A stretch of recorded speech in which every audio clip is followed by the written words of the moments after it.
Hi everyone, this is Gina. I'm coming to you right now to talk to you about sitting on a stability ball. I happen to be on top of a gray stability ball, and this ball can actually help with balance and your core. I'm just going to do a quick 20 seconds on this ball where I'm sitting here with my feet in good alignment with my ankles and my knees, and I'm sitting up straight on the ball. Next thing I'm going to do is hold my arms out. As I hold my arms out and I'm sitting on this ball, it is engaging my core. The next thing I'm going to do is hold my arms up. When you do these holds and these poses, you want to do them for about 10 to 15 seconds.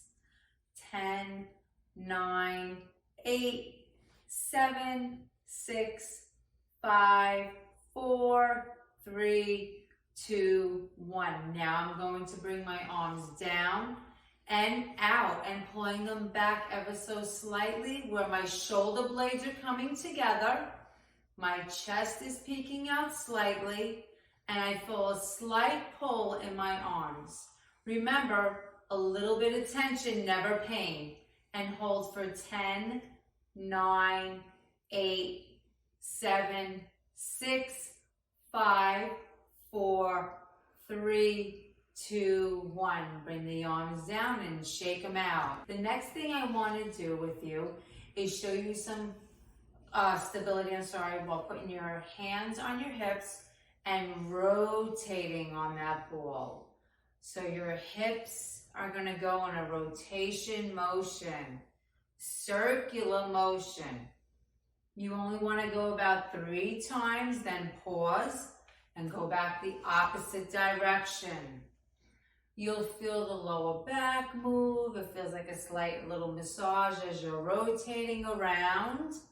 And when you go for a full 3 count and stop. The next thing I'm going to have you do is tuck the core and lean slightly forward, then sit back up. Tuck it and roll slightly forward and sit back up. And one last time, tuck it forward and sit back up. You want to do all those moves for about 10 to 15 seconds. Remember the rotation, 3 times in one direction, 3 times in another, and repeat when necessary.